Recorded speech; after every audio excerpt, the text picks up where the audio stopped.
Hi, this is Module 11 of Mechanics of Materials 1. Today's learning outcomes are to continue to define and discuss the material properties associated with stress-strain diagrams and to define and identify what we're going to call the 0.2% offset yield stress. So here again is our typical stress-strain diagram, and then I've got stress-strain diagrams for three materials. And one of the materials is steel. Again, as I mentioned before, that's typically used for machine parts, shafts, maybe as in the drive shaft of cars, etc. And it's a ductile material, so it has a lot of strain allows for a lot of strain before it fractures. The other material is aluminum. One of the other materials is aluminum.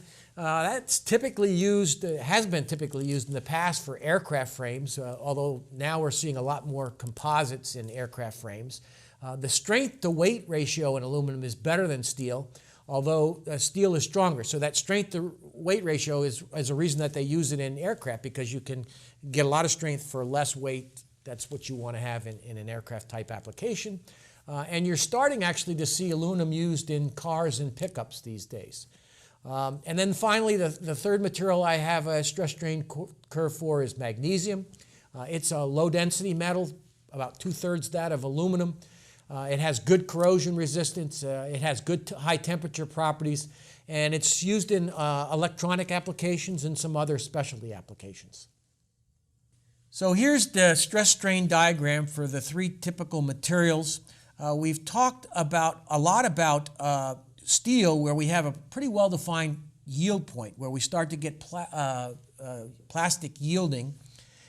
Some materials like the aluminum here and the magnesium don't have a well-defined yield point. Remember, the yield stress is the lowest stress that starts to produce permanent deformation. And so if we can't easily identify that, for those types of materials, we typically use what's called the 0.2% offset yield stress. So here's a graph of a depiction of what I mean by yield stress.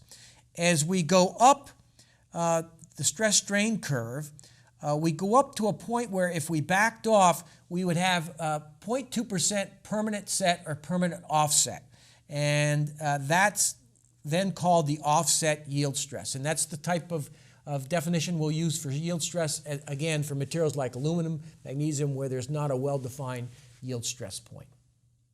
So let's again have you do a worksheet on your own. I want you to find the approximate 0.2% offset yield stress for the aluminum curve on this graph. And I've got the solution in the module handouts.